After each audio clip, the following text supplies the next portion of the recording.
Surat apa yang dibaca oleh Nabi? Secara singkat, ada tiga jenis surah yang umumnya dibacakan oleh Nabi SAW dalam kesempatan salat malamnya. Tiga jenis surah. Alhamdulillah. Satu, surat yang ringan. Surat yang ringan. Saya tidak katakan pendek ya, tapi ringan. Ingat baik-baik. Surat yang ringan yang diisyaratkan bagi para pemula yang menunaikan salat tahajud. Surat yang ringan yang diisyaratkan bagi para pemula dalam menunaikan salat tahajud. Contoh dalilnya Quran surah Al-Muzammil surah 73 ayat 20. Faqra'u ma tayassara minal Quran. Bacalah yang ringan-ringan dari Quran yang Anda hafalkan. Ringan. Ya. Berapa ringannya Nabi? 100 ayat Al-Baqarah. Tuh, sampai kaget di luar. 100 ayat. Kadang-kadang beliau baca 10 atau 11 ayat terakhir surah Ali Imran. Ya, dalam satu rakaat. Jadi ukuran ringannya bisa relatif.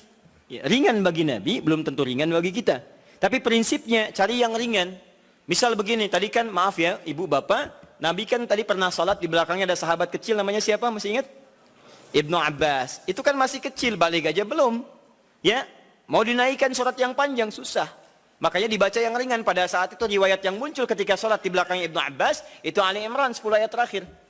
Ya, bahkan dari 11 ayat terakhir yang inna fi khalqis samawati wal ard dan sampai ujung ayatnya. Ya, ringan. Maka dari itu ketika Anda misal mendidik anak salat malam, bangkit di malam hari tiba-tiba dia ikut, jangan baca yang panjang-panjang. Anak Anda 5 tahun bangun, lihat Anda salat, mama salat, pengen ikut, Allahu Akbar. Ya Allah, alhamdulillah anak saya ikut, mumpung ikut Al-Baqarah. Akhirnya kesan pertama bagi dia, salat malam itu sulit. Di begitu Anda melihat anak Anda ikut misalnya yang kecil, atau misalnya yang besar tapi belum biasa berdiri lama, peringan salatnya. Wadduha. Sehingga ada merasa enak dia. Oh ternyata salat malam itu nggak panjang-panjang. Cuman ad-duha. Besoknya alam nashrah. Lebih pendek lagi. Besoknya al-falaq. Masya Allah naik lagi. Tadinya ikut 2 rakaat. Besoknya 4 rakaat. 6 rakaat. Begitu 11 rakaat. Stabil mulai. Al-Baqarah. Ali Imran. An-Nisa.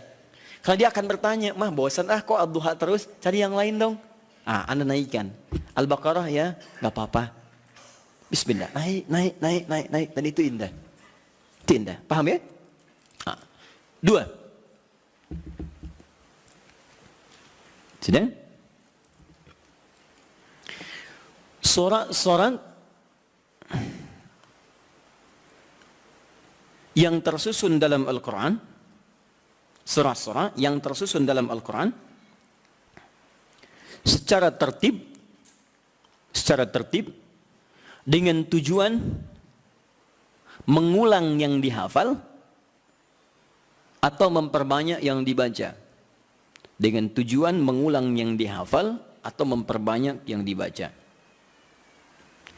Kalau yang tadi yang ringan-ringan, sekarang disuruh terbalik. Panjang. Jadi panjangnya ini diurutkan. Jadi kalau ada yang sudah hafal Quran, maaf ya, sudah hafal, maka jangan tinggalkan tahajud. Ciri penghafal Quran itu nggak meninggalkan tahajud. Nah dalam tahajudnya, dia mendesain salatnya itu untuk mengulang hafalan. Itu yang dikerjakan para sahabat. Bahkan ada yang semalam 30 juz. Ada yang semalam misalnya 1 juz dulu. Saya target 30 malam, misal 30 juz. Tiap malam 1 juz. Boleh. Silahkan sekarang Al-Baqarah juz pertama. Ya dari Al-Fatihah sampai Al-Baqarah 141. Misalkan. Kemudian malam keduanya 142 sampai 253. Teruskan lagi. 252, selanjutnya 253 sampai Ali Imran, terus An-Nisa sampai 30 malam 30 juz dia selesai. Itu boleh. Ya. Atau misalnya semalam 5 juz, boleh. Karena tidak. Ya, jadi kalau Anda sudah terbiasa menghafal Quran, sehari bisa 5 juz, Bu, Pak. Ya, mengulangnya itu, usahakan ulang. Jadi subuh 1 juz, zuhur 1 juz, asar 1 juz, maghrib 1 juz, isya 1 juz. Kalau tidak mau capek dibagi 2, setengah juz sebelum subuh, setengah juz setelah subuh. Terus sehari 5 juz, mulai hari Sabtu, hari Ahad 10 juz, Senin 15 juz, Selasa 20 juz, Rabu 25 juz, Kamis 30 juz, Jumat berdoa kepada Allah. Khusus berdoa, tidak mengulang. Jumat itu doa. Doa minta, ya Allah, Engkau minta salat, saya salat. Engkau minta menghafal, saya menghafal. Engkau minta mengulang, saya mengulang. Engkau minta berdoa, sekarang saya bermohon kepadamu ya Rabb. Kalau saya sudah salat, saya sudah berinfak, sudah menghafal Quran, belum Engkau kabulkan juga, maka mohon tunjukkan pada saya dengan cara apa lagi saya mesti bermohon kepadamu. Maka doa penghafal Quran ketika dia bisa khatamkan dalam 6 hari itu, Jumatnya mubarakah untuk dia. Itu yang disebut oleh orang Arab Jum'ah mubarakah, Jum'ah mubarakah. Semoga Allah turunkan keberkahan, keberkahan, keberkahan. Nah, nanti yang Anda hafalkan sampai Isya itu diulang, malamnya pakai dalam tahajud. 5 juz dibagi misalnya 10 rakaat, ya, satu juznya, satu rakaatnya setengah juz, setengah juz, setengah juz. Rakaat terakhir witir misalnya, ya, atau silahkan bagi ke 23 rakaat atau yang lainnya. Intinya adalah silahkan ulang-ulang hafalan atau sengaja untuk memperbanyak bacaan di malam hari. Anda hafal Al-Baqarah, pengen dipakai tahajud, boleh. Ya, Al-Baqarah 86 ayat bagi 11 misalnya rakaat, silahkan, sah. Untuk memperbanyak dan mengulang bacaan. Paham? 3. Ini jenis yang terakhir. Dan ini yang sangat jarang dilakukan.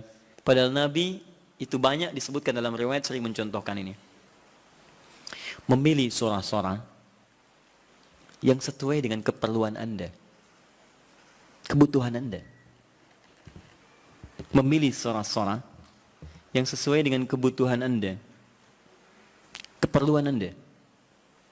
Tadi saya katakan di awal, semua surah Al-Quran itu adalah didesain sebagai pedoman hidup kita. Jadi semua masalah kita solusinya ada di situ. Saya pernah bacakan di awal jumpa kita banyak ayat di Quran tentang hidup kita. Nah, kenapa Anda saat malam tidak bermohon kepada Allah lewat sholat Anda? Maaf teman-teman, Bapak Ibu sekalian, dengan membaca surah yang terkait dengan kebutuhan Anda. Misal, Anda yang sedang mencari nafkah, kenapa tidak baca ayat-ayat tentang nafkah di Quran? Minta dimudahkan, kan ada. Di Al-Baqarah 168, Al-Baqarah 172, Al-A'raf ayat ke-96 misalnya. Tentang rezeki di Quran surah 51 ayat ke-22 misalnya. Ada semua. Anda yang sedang kesulitan misalnya di rumah dan sebagainya, kenapa nggak baca ayat-ayat tentang kemudahan? Ya, mudah urusan rumah. Misalnya Quran surah ke-4 ayat 34, 35. Itu kan kalau ada persoalan minta kepada Allah solusinya. Kemudian ada di Quran surah ke-65 ayat 2-3 tentang masalah-masalah yang umum. Anda yang di birokrasi, sekarang banyak orang, saya tuh bingung ya. Kalau masa-masa pemilihan tuh banyak mengerjakan hal yang tidak perlu. Padahal kata Quran itu, di Quran surah 3 ayat 27 kan jelas. Dari 26 sebetulnya, sampai 27-nya. Jelas. Qulillahumma malikal mulki tu'til mulka man tasha' wa tanzi'ul mulka mimman tasha'. Katakan kekuasaan itu hanya milik Allah. Allah berikan pada siapa yang kehendaki.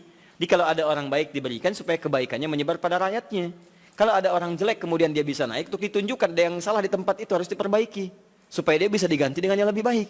Itu maksudnya. Tapi kekuasaan itu Allah yang tetapkan. Makanya orang-orang yang pandai itu dia akan mendekati Allah. Dia akan memohon supaya diberikan petunjuk. Kalau diberikan, dia lakukan hal-hal yang baik. Maka mendekat dia, baca ayat-ayat itu. Sebetulnya kepala-kepala yang calon pilkada, calon pemimpin dan sebagainya, calon kepala daerah dari mulai yang ringan sampai yang besar, kalau dia paham tentang ayat itu, dia bangun malam, dia minta petunjuk kepada Allah. Itu titipan. Karena kalau cuma jadi pemimpin, Fir'aun pun pemimpin. Tapi kepemimpinan Fir'aun diabadikan bahkan dalam Al-Quran sebagai contoh. Karena itu belum tentu mengantarkan dia ke surga. Hati-hati. Ada orang diberikan kedudukan, dengan itu dia bisa ke surga. Ada orang diberikan harta, dengan itu dia bisa ke surga. Ada orang diberikan pengetahuan, bekal itu untuk ke surga. Ada orang yang hanya diberikan tenaga, karena itu yang membuat dia ke surga. Bilal mendapatkan tenaga, dengan itu dia pakai adzan. Ali mendapatkan pengetahuan, dengan itu dia pakai berdakwah. Baik, sebagian sahabat mendapat kedudukan. Di antara mereka ada Umar bin Khattab. Ya, dipakai untuk mengantarkan ke surganya. Yang harta benda seperti Abdurrahman bin Auf. Tapi jangan lupa, ada Fir'aun yang pernah mendapatkan kedudukan, diberi contoh, tapi tidak bisa mengantarkan ke surganya. Ada Qarun yang ketika dia punya harta hanya dipakai foya-foya.